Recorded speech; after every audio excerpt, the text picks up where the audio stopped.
warahmatullahi wabarakatuh. Perkenalkan, nama saya M. Ikisam Andrea Putra dari Politeknik Negeri Padang. Saya berasal dari kelas 1C D3 Elektronika. Nomor WP saya 190104-2005. Pada kesempatan hari ini, saya akan mempresentasikan hasil materi saya. Ada dua materi. Materi yang pertama yaitu tentang aplikasi nilai-nilai Pancasila pada kehidupan sehari-hari dalam kehidupan menghadapi COVID-19. Yang kedua, identitas nasional. Baiklah, pada hari ini saya akan membahas materi yang pertama, yaitu aplikasi menghadapi COVID-19. Yang pertama, penerapan sila pertama Pancasila dalam kehidupan sehari-hari dalam menghadapi pandemi COVID-19, yaitu mempercayai keberadaan Tuhan. Kita bisa mengamalkan nilai sila pertama ini dengan mempercayai serta bertakwa kepada Tuhan Yang Maha Esa.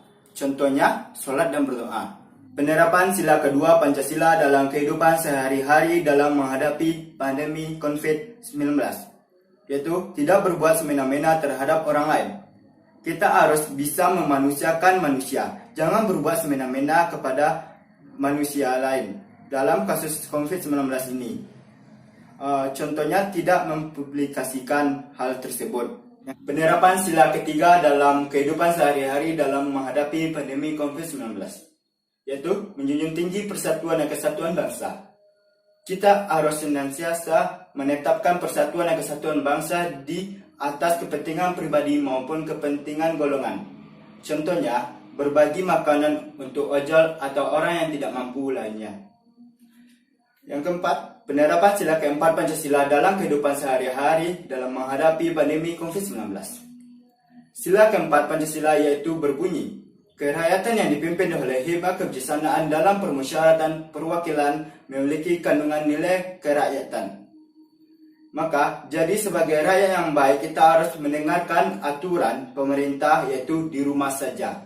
Contohnya, tidak keluar rumah jika tidak ada yang diperlukan. Yang kelima, penerapan sila kelima Pancasila dalam kehidupan sehari-hari dalam menghadapi pandemi COVID-19, yaitu meningkatkan kepekaan sosial. Penerapan sila kelima Pancasila yang bisa dengan mudah kita lakukan adalah senantiasa meningkatkan kepekaan sosial dengan cara mengadakan kegiatan-kegiatan yang positif di rumah saja. Contohnya, mengumpulkan dana untuk yang membutuhkan, berbagi sembako bagi yang membutuhkan. Selanjutnya, kegiatan yang harus dilakukan di rumah saja adalah 1. Sebagai diri sendiri, yaitu berjemur, membersihkan kamar, olahraga, memasak, cuci tangan, dan melakukan hal positif lainnya. Yang kedua, sebagai mahasiswa, mengikuti kuliah online, mengerjakan tugas, mengikuti ujian online, mengerjakan kuis, dan melakukan hal baik saat melakukan kuliah online. Ketiga, sebagai anggota keluarga, membantu orang tua, membersihkan rumah, membuat kue dengan orang tua atau sebagiannya yang baik. 4. Sebagai anggota masyarakat. Sebagai masyarakat yang hanya mengikuti peraturan pemerintah, tidak keluar rumah. Jika keluar rumah harus memakai masker dan mengikuti peraturannya. 10 cara sederhana mencegah virus COVID-19. 1. Cuci tangan. Tindakan mencuci tangan adalah hal yang terbaik selama ini. Yang kedua, hindari sentuhan wajah. Telah diketahui bahwa tangan dapat menjadi sumber penyakit, sebab itu janganlah kita menyentuh wajah kita sebelum kita mencuci tangan terlebih dahulu. 3. Etika bersin dan batuk. Terapkan etika bersin dan batuk di tempat yang sesuai.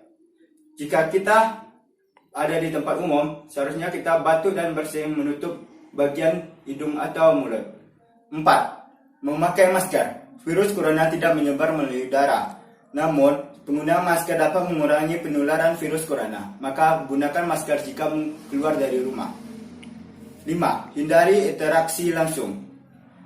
Cara sederhana guna menangkal virus corona yang kelima adalah hindari identitas secara langsung seperti pelukan, berjabat tangan, dan lainnya. 6. Hindari berbagai barang pribadi. Barang pribadi milik orang lain dapat saja menjadi risiko penularan COVID-19 atau virus corona. Sebab Meskipun tidak dampak gejalanya, virus ini dapat menginfeksi tubuh manusia hingga berstatus sebagai silet kelir yang membawa dan menularkan virus corona COVID-19 kepada orang lain. 7. Social distancing. Sosial atau adalah salah satu himbauan yang sering digemakan oleh berbagai pihak. Sebab dengan menjaga jarak atau antara satu sama lain dapat dipercaya mengurangi penularan virus corona. 8. Cuci bahan makanan.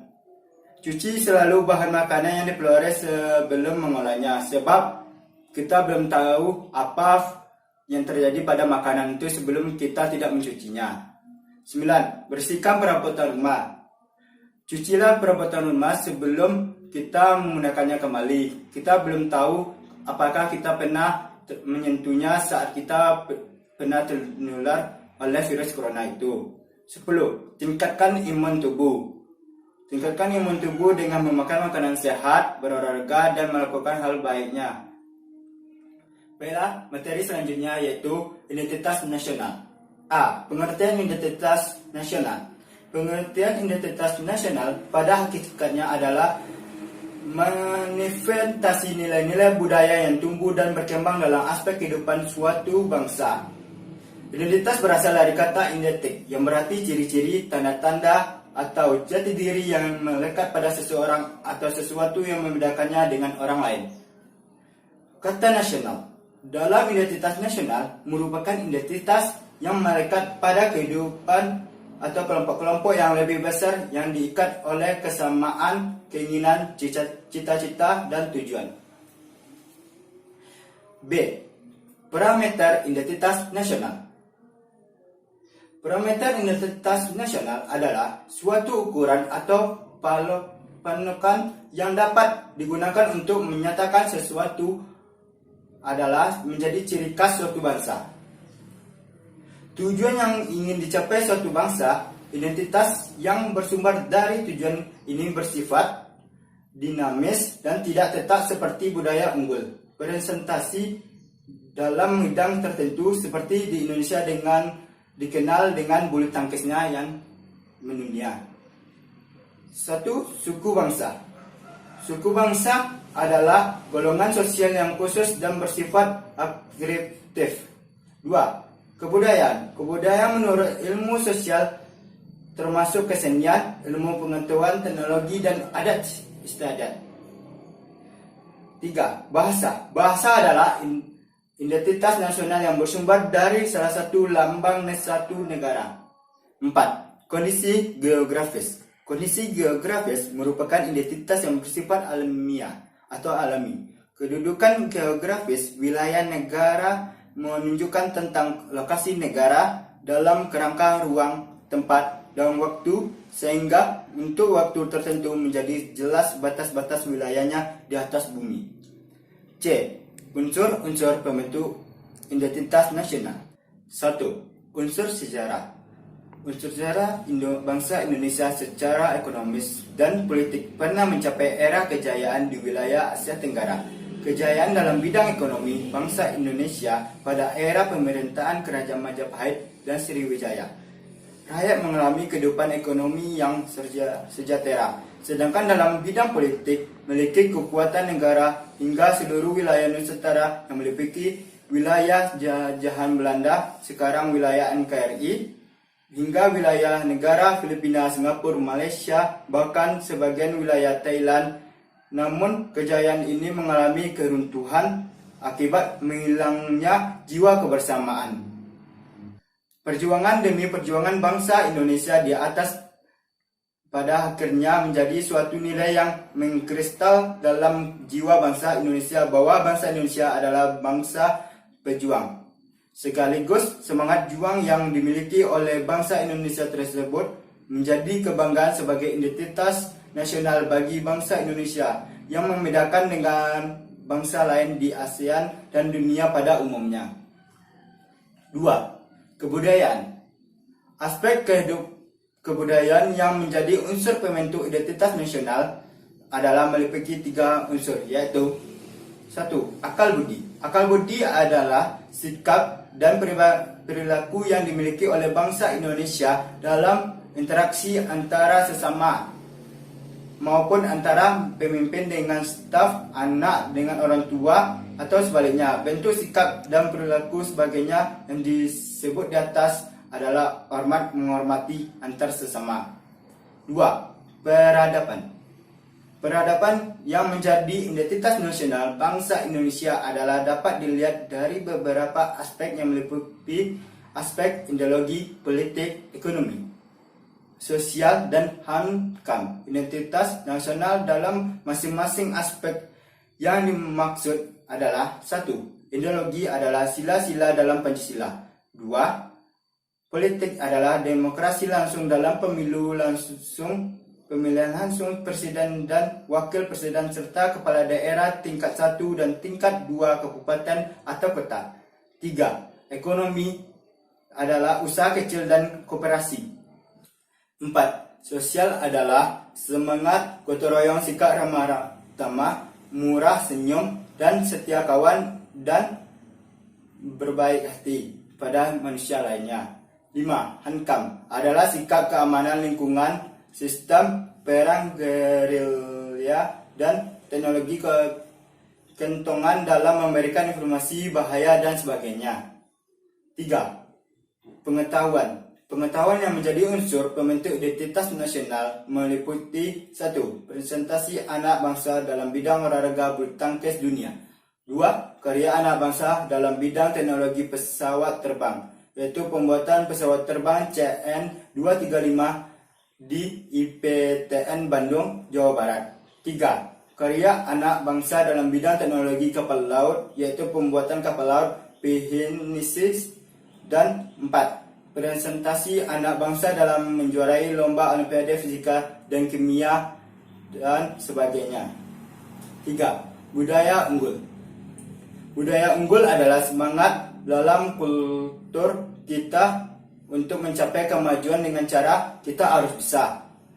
Kita harus berbuat terbaik. Kalau orang lain bisa, mengapa kita tidak bisa? Dalam Undang-Undang Dasar 1945 menyatakan bahwa bangsa Indonesia berjuang dan mengembangkan dirinya sebagai bangsa yang merdeka, berdaulat, dan mengembangkan dirinya sebagai bangsa yang bersatu, maju, makmur, serta adil atau kesejahteraan. 4. Suku bangsa.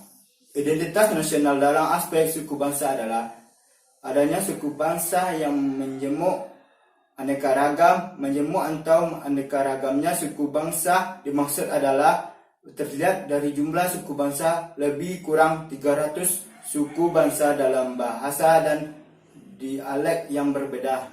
5. Agama. Identitas nasional dalam aspek agama adalah masyarakat agamis dan memiliki hubungan antar umat sesama agama dan antar umat beragama yang rukun. Di samping itu, menurut Undang-Undang Nomor 16 1969, negara Indonesia mengakui multi agama yang dianut oleh bangsanya, yaitu Islam, Katolik, Kristen, Hindu, dan Konghucu pada era Orde Baru. Islam adalah agama mayoritas bangsa Indonesia. Dalam Islam dikenal juga istilah Islam santri. Islam yang memiliki pemahaman Islam yang kuat dan taat. Dan Islam abangan, penganut Islam yang tidak memiliki pemahaman yang kuat tentang syariat Islam. Islam santri terbagi dua, yaitu Islam moderis berorientasi pada pencairan tafsir baru atau ihtijaj atas wahyu Allah, dan Islam tradisionalis menyadarkan pengalaman agama secara apa adanya pada kitab dan sunnah Rasul serta pendapat para ulama. 6. Bahasa. Bahasa adalah salah satu atribut bangsa di samping sebagai identitas nasional. Bahasa Indonesia dikenal sebagai bahasa Melayu yang merupakan bahasa penghubung berbagai etnis yang mendiami kepulauan Nusantara. Bahasa Melayu ini pada tahun 1928 ditetapkan oleh pemuda dari berbagai suku bangsa Indonesia dalam peristiwa Sumpah Pemuda sebagai bahasa Persatuan Bangsa Indonesia. Jadi, kesimpulan dari dua materi yang kita bahas tadi, yaitu materi pertama tentang aplikasi menghadapi COVID-19. Menurut saya, kesimpulannya adalah sebagai umat manusia dan negara Indonesia, masyarakat negara Indonesia atau warga bumi, kita seharusnya menjaga jarak untuk saat ini, bukan untuk memutuskan persatuan kita kepada masyarakat lainnya atau orang lainnya, tapi untuk mencegah penularan virus corona ini. Dan kita juga harus ikutan pemerintah untuk memakai masker di rumah saja, keluar saat diperlukan saja, dan lain-lainnya. Dan kita harus membaca info terus-menerus supaya kita tahu gimana kabarnya virus corona ini. Lalu kita sebaiknya bagi yang ada di luar kota yang ingin pulang kampung, setidaknya janganlah pulang kampung terlebih dahulu. Karena apa? Kita tidak tahu apa yang terjadi pada virus corona ini. Belum tentu Anda itu bersih. Apalagi pas Anda pulang nanti, keadaan orang tua Anda sedang sakit, bisa jadi orang tua Anda mendapatkan penularan COVID-19. Jadi tetaplah di rumah saja, dimanapun dan kapanpun di situ. Baiklah, kesimpulan materi kedua yaitu tentang identitas nasional. Identitas nasional ini tentang membahas tentang bangsa Indonesia. Bangsa Indonesia ini memiliki banyak suku. Tapi walaupun Indonesia memiliki lebih dari 300 suku yang berbeda, tapi bangsa Indonesia tetap harus satu. Karena apa? Kita adalah negara yang dikatakan negara yang sangat satu dan memiliki kesatuan yang kuat.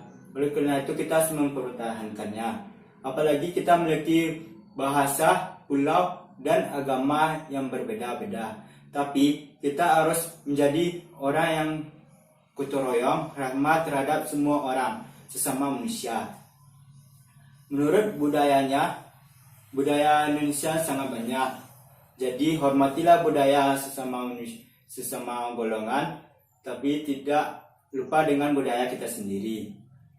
Terus kita lihat prestasi anak bangsa Indonesia selama ini. Contohnya bulu tangkis. Bulu tangkis telah membuat nama Indonesia terkenal saat ini. Oleh karena itu pertahankan dan kembangkan bakat itu kembali. Dan sebagian lainnya lomba olimpiade kimia dan fisika dan membuat pesawat terbang. Semoga suatu saat nanti ada yang menggantikan B.J. Habibie untuk membuat pesawat lain dan memperkembangkannya. Lalu seperti kapal lain. Semoga anak bangsa Indonesia dapat mengubah pola pikirannya menjadi hal yang kreatif dan inovatif dan tidak membeda-bedakan manusia. Oleh karena itu, sebagai manusia kita harus senantiasa menjaga kehormatan bangsa Indonesia ini. Karena inilah negara kita, maka kita sama-sama menjaganya sekuat tenaga kita. Baiklah, sekian dari saya. Semoga teman-teman memahami materi saya. Terima kasih. Assalamualaikum warahmatullahi wabarakatuh.